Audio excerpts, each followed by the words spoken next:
നമസ്കാരം. ഇത്രയും നിഷ്കളങ്കരും സ്നേഹസമ്പന്നരും ദാനശീലരുമായ സ്ത്രീകൾ നമ്മുടെ കേരളത്തിൽ മാത്രമേ ഉള്ളൂ. കാരണം എത്ര സ്ത്രീകളെയാണ് വിവാഹ വാഗ്ദാനം നൽകിയും ജോലി നൽകാമെന്ന് പറഞ്ഞും സംഘടനയിൽ അംഗത്വം കൊടുക്കാമെന്ന് പറഞ്ഞുമൊക്കെ ഓരോ കശ്മലന്മാർ കൂട്ടിക്കൊണ്ടുപോയി പീഡിപ്പിക്കുന്നത്. ഇന്നത്തെയും ഇന്നലത്തെയും സംഭവങ്ങൾ മാത്രമെടുത്താൽ ഇത്തരം സംഭവങ്ങൾ കുറേയുണ്ട്. ആദ്യം അടൂരിൽ നിന്നുള്ള സംഭവം എടുക്കാം. അടൂരിൽ പ്രായപൂർത്തിയാകാത്ത പെൺകുട്ടിയെ പീഡിപ്പിച്ച സംഭവത്തിൽ 2 പേരെയാണ് പോലീസ് പിടികൂടിയത്. എറണാകുളം വടയമ്പാടി കക്കാട്ടിൽ വീട്ടിൽ സുധീഷിനെയും പിന്നെ ഒരു 16 വയസ്സുകാരനെയും. 16-കാരനുമായി പരിചയമുള്ള പ്രായപൂർത്തിയാകാത്ത പെൺകുട്ടിയെ ഒരു ചടങ്ങിനെത്തിയ സുധീഷും സംഘവും ബലമായി കടത്തിക്കൊണ്ടുപോയി ബലാത്സംഗം ചെയ്യുകയായിരുന്നു എന്നാണ് പോലീസ് പറയുന്നത്. ആൾത്തിരക്കുള്ള ഒരിടത്ത് നിന്ന് ബലമായി കടത്തിക്കൊണ്ടുപോയത് എങ്ങനെ? എന്തുകൊണ്ട് പ്രായപൂർത്തിയാകാത്ത പെൺകുട്ടി ബഹളം വെച്ചില്ല? പരിചയമുള്ള 16-കാരൻ വിളിച്ചപ്പോൾ എന്തിന് അയാളോടൊപ്പം പോയി? ഈ ചോദ്യങ്ങൾക്കൊന്നും ഇവിടെ പ്രസക്തിയില്ല. അടുത്ത സംഭവം പത്തനംതിട്ടയിലാണ്. കോന്നിയിൽ വാടകയ്ക്ക് വീട് നൽകാമെന്ന് പറഞ്ഞ് പ്രലോഭിപ്പിച്ചാണ് ആലപ്പുഴ സ്വദേശിനിയെ ഷാജി എന്ന് വിളിക്കുന്ന സാം മോനി സാമുവൽ എന്ന 50-കാരൻ പീഡിപ്പിച്ചത്. അതും 1-2 തവണയൊന്നുമല്ല, പല തവണ. കോന്നിയിൽ ജോലിക്കെത്തിയ യുവതിയെ ടൗണിൽ തൻ്റെ വീട്ടിൽ താമസിപ്പിക്കാമെന്ന് പറഞ്ഞ് കൂട്ടിക്കൊണ്ടുവന്ന് 2022 നവംബറിലായിരുന്നു ഇയാൾ ആദ്യം പീഡിപ്പിച്ചത്. വിദേശത്തായിരുന്ന ഇയാൾ അവധിക്ക് നാട്ടിലെത്തിയപ്പോഴാണ് ഈ പണി ഒപ്പിച്ചത്. പിന്നീട് ഇയാൾ വിദേശത്തേക്ക് മടങ്ങിപ്പോയി. ഇനിയാണ് നമ്മളെയൊക്കെ അത്ഭുതപ്പെടുത്തുന്ന മറ്റൊരു കാര്യം. പിന്നീട് നാട്ടിലെത്തിയ ഇയാൾ 2023-ലും 2024-ലും വീണ്ടും പീഡിപ്പിച്ചു. 2025-ൽ ഈ പതിവ് പരിപാടി നടത്താൻ പറ്റിയില്ല. അതിനു മുമ്പ് പോലീസ് പൊക്കി. യുവതിയുടെ സ്വകാര്യ ദൃശ്യങ്ങൾ മൊബൈൽ ഫോണിൽ സൂക്ഷിച്ച സാം മോനി സാമുവൽ അതൊക്കെ അവൾക്ക് തന്നെ വാട്സാപ്പിലൂടെ അയച്ചു കൊടുക്കുകയും ഈ ദൃശ്യങ്ങളൊക്കെ സമൂഹ മാധ്യമങ്ങളിലൂടെ പ്രചരിപ്പിക്കുമെന്ന് ഭീഷണിപ്പെടുത്തുകയും ചെയ്തു. ഇതൊന്നും കൂടാതെ വാട്സാപ്പിലൂടെ വീഡിയോ കോൾ വിളിപ്പിച്ചും ഭീഷണിപ്പെടുത്തി. ഒടുവിൽ ഈ സ്ത്രീ കോന്നിയിലെ ജോലി കളഞ്ഞിട്ട് നാട്ടിലേക്ക് മടങ്ങിപ്പോയി. ഇയാൾ അവിടെയും എത്തി. പിന്നെ തിരിഞ്ഞും പിരിഞ്ഞും നോക്കിയില്ല. യുവതി കോന്നി പോലീസിൽ പരാതി നൽകി.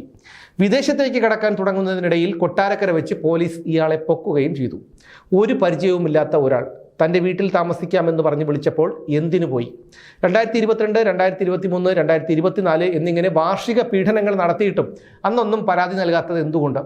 ഭീഷണിപ്പെടുത്തിയപ്പോൾ നഗ്നയായി വീഡിയോ കോൾ ചെയ്യാതെ പോലീസിൽ പരാതിപ്പെടാമായിരുന്നില്ലേ? ഈ ചോദ്യങ്ങൾക്കൊന്നും ഇവിടെ പ്രസക്തിയില്ല. അടുത്തത് ഒരു അനാഥൻ്റെ കഥയാണ്. കേട്ടാൽ ഒരുപക്ഷെ നിങ്ങൾക്കും സങ്കടം വരും. നിഷ്കളങ്കരായ 3 സ്ത്രീകളെ വിവാഹ തട്ടിപ്പിന് ഇരകളാക്കിയിട്ട് അതും പോരാതെ 4മതൊരുത്തിയെ വിവാഹം കഴിക്കാനുള്ള ഒരുക്കങ്ങൾ നടത്തുന്നതിനിടയിലാണ് അയാൾ പിടിയിലായത്. അയാളുടെ പേര് ദീപു ഫിലിപ്പ്. വയസ്സ് 36, സ്വദേശം കാസർഗോഡ് പിള്ളരിക്കുണ്ട്. ഇപ്പോഴത്തെ മേൽവിലാസം തേജസ് ഫ്ലാറ്റ്, പുളിമുക്ക്, പ്രമാടം, കോന്നി, പത്തനംതിട്ട. ഇപ്പോൾ പരാതി കൊടുത്തിരിക്കുന്ന സ്ത്രീയെ ഇയാൾ പീഡിപ്പിച്ചത് 2022 മാർച്ച് 1-നും 2025 ഫെബ്രുവരി 7-നും ഇടയിലുള്ള കാലയളവിലാണ്.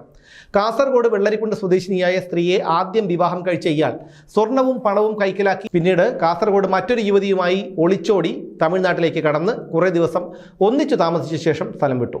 പിന്നീട് ഇയാൾ എറണാകുളത്തെത്തുകയും അവിടെ ഒരു സ്ത്രീയുമായി അടുത്ത് അവരോടൊപ്പം കുറച്ചുകാലം താമസിക്കുകയും ചെയ്തു. പിന്നീടാണ് സമൂഹ മാധ്യമത്തിലൂടെ പരിചയപ്പെട്ട ആലപ്പുഴക്കാരിയുമായി സൗഹൃദം സ്ഥാപിച്ചത്. ആ സൗഹൃദം പിന്നീട് മറ്റു പലതുമായി. വിവാഹമോചിതയായ ഈ നിഷ്കളങ്ക സ്ത്രീയെ അർത്തുങ്കൽ വെച്ച് കല്യാണവും കഴിച്ചു ഈ പറയുന്ന ദീപു ഫിലിപ്പ്. അനാഥനാണ് താനെന്നാണ് ദീപു എല്ലാവരോടും പറഞ്ഞിരുന്നത്.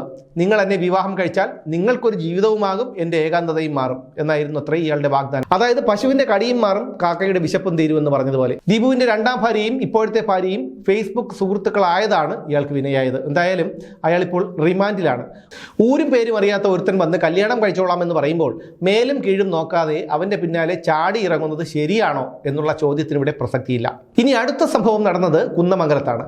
വിവാഹ വാഗ്ദാനം നൽകി യുവതിയെ പീഡിപ്പിക്കുകയും കൊല്ലുമെന്ന് ഭീഷണിപ്പെടുത്തുകയും ചെയ്ത കേസിൽ ഒരു കൊടും ഭീകരൻ അറസ്റ്റിലായി.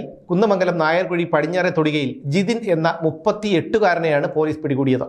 യുവതിയുടെ സ്വകാര്യ ദൃശ്യങ്ങൾ മൊബൈൽ ഫോണിൽ പകർത്തിയ ഇയാൾ അത് കാണിച്ച് യുവതിയെ പലതവണ പീഡിപ്പിച്ചത്രേ. മദ്യപിച്ച് വാഹനമോടിക്കലും പോലീസുകാരെ ആക്രമിക്കലും അടിപിടിയും അടക്കമുള്ള കേസുകളിൽ പ്രതിയായ ഇയാൾക്കെതിരെ 10-ലധികം കേസുകളുണ്ട് പോലും. എന്തായാലും ഇയാളെയും റിമാൻഡ് ചെയ്തിട്ടുണ്ട്. യുവതിയുടെ സ്വകാര്യ ദൃശ്യങ്ങൾ കാണിച്ചാണ് പീഡിപ്പിച്ചത്. ആ സ്വകാര്യ ദൃശ്യങ്ങൾ എങ്ങനെ ഇയാളുടെ മൊബൈൽ ഫോണിലെത്തി എന്നുള്ള ചോദ്യത്തിന് ഇവിടെ പ്രസക്തിയേയില്ല. ഇനി കോഴിക്കോട്ടേക്ക് പോകാം. എൻട്രൻസ് കോച്ചിംഗ് സ്ഥാപനത്തിലെ വിദ്യാർത്ഥിനിയെ പീഡിപ്പിച്ച സംഭവത്തിൽ അറസ്റ്റിലായിരിക്കുന്നത് ചേവായൂർ കുന്നംപുറത്ത് വീട്ടിൽ സംഗീത് എന്ന 27-കാരനാണ്. ഹോസ്റ്റലിൽ താമസിച്ചിരുന്ന വിദ്യാർത്ഥിനിയെ കാറിൽ കൂട്ടിക്കൊണ്ടുപോയി പ്രതിയുടെ വർക്ക്ഷോപ്പിനടുത്തുള്ള വാടക വീട്ടിൽ വെച്ച് പീഡിപ്പിച്ചത്രേ. ഈ പുള്ളിയെയും റിമാൻഡ് ചെയ്തിട്ടുണ്ട്. എൻട്രൻസ് കോച്ചിംഗ് സ്ഥാപനത്തിൽ പഠിച്ചിരുന്നവൾ എന്തിന് ഒരു വർക്ക്ഷോപ്പുകാരൻ വിളിച്ചപ്പോൾ അവനോടൊപ്പം കാറിൽ കയറി ആരുമില്ലാത്ത വാടക വീട്ടിലേക്ക് പോയി എന്ന ചോദ്യം ഇവിടെ നിരോധിച്ചിരിക്കുന്നു. ഇതുകൊണ്ടാണ് ഞാൻ ആദ്യം പറഞ്ഞത് ലോകത്തെ ഏറ്റവും നിഷ്കളങ്കരും ദാനശീലരുമൊക്കെയായ സ്ത്രീകളുള്ളത് നമ്മുടെ കേരളത്തിലാണെന്ന്. ഒരു സ്ത്രീയെ ബലമായി തട്ടിക്കൊണ്ടുവന്ന് ബലാത്സംഗം ചെയ്യുന്നത് മനസ്സിലാക്കാം, അല്ലെങ്കിൽ രക്ഷപ്പെടാൻ കഴിയാത്ത സാഹചര്യത്തിൽ പീഡനം നടത്തുന്നതും മനസ്സിലാക്കാം. പക്ഷേ ഓരോരോ വാഗ്ദാനങ്ങൾ നൽകിയും ഏകാന്തത അകറ്റാമെന്ന് പറഞ്ഞുമൊക്കെ പീഡിപ്പിച്ചെന്ന് പറഞ്ഞാൽ എങ്ങനെ വിശ്വസിക്കും? പക്ഷെ വിശ്വസിക്കണം, കാരണം നമ്മുടെ നിയമത്തിൻ്റെ കണ്ണിൽ അതൊരു കുറ്റമാണ്. കഷ്ടം. ഓരോ ജീവിതവും ഓരോ കഥകളാണ്, വേറിട്ട കഥകളുടെ ഒരു കൂട്ടായ്മ. വേണമെങ്കിൽ നമുക്കതിനെ ഒരു നോവലെന്ന് പേരിടാം. അതുപോലൊരു നോവലല്ലേ നിങ്ങളുടെ ജീവിതവും? എന്താ, ശരിയല്ലേ? നിങ്ങളുടെ അനുഭവങ്ങൾ, കഥകൾ എന്തുമായിക്കൊള്ളട്ടെ, അത് കേൾക്കാൻ DNA ന്യൂസിലൂടെ ഞാൻ എത്തുന്നു. കഥ പോലൊരു ജീവിതം, അതിനായി ഞാൻ നിങ്ങൾക്ക് വേണ്ടി കാത്തിരിക്കുന്നു. നമുക്ക് ഒന്നിച്ച് കാണാം, കുറേ കാര്യങ്ങൾ സംസാരിക്കാം, വേദനകൾ പങ്കിടാം. നിങ്ങളുടെ വിഷയങ്ങൾ, അനുഭവങ്ങൾ അത് ഞങ്ങളെ അറിയിക്കേണ്ട വിലാസം താഴെ കൊടുക്കുന്നു.